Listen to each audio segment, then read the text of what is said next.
இன்றைய வேத வசனம் 2 கொரிந்தியர் 12:9.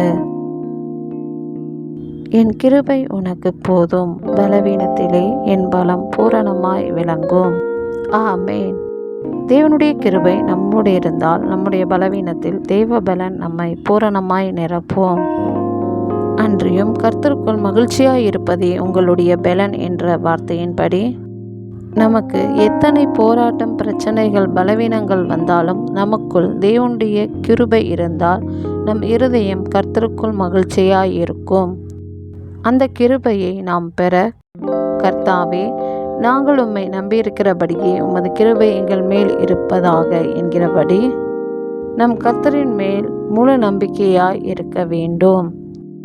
அன்றியும் நன்மையை யோசிக்கிறவர்களுக்கோ கிருபையும் சத்தியமும் உண்டு என்கிறபடி அனைவருக்கும் நன்மையான காரியத்தை செய்ய சிந்திக்கும் போதே நம் தேவனின் கிருபை நம்மை சூழ்ந்து கொள்ளும்.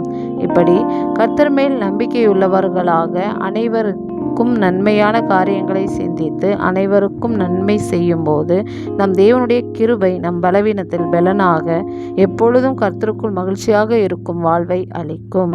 எங்களை எப்பொழுதும் கர்த்தருக்குள் மகிழ்ச்சியாய் இருக்க செய்யும் உம்முடைய கிருபைக்காக நன்றி இயேசுவே, நன்றி.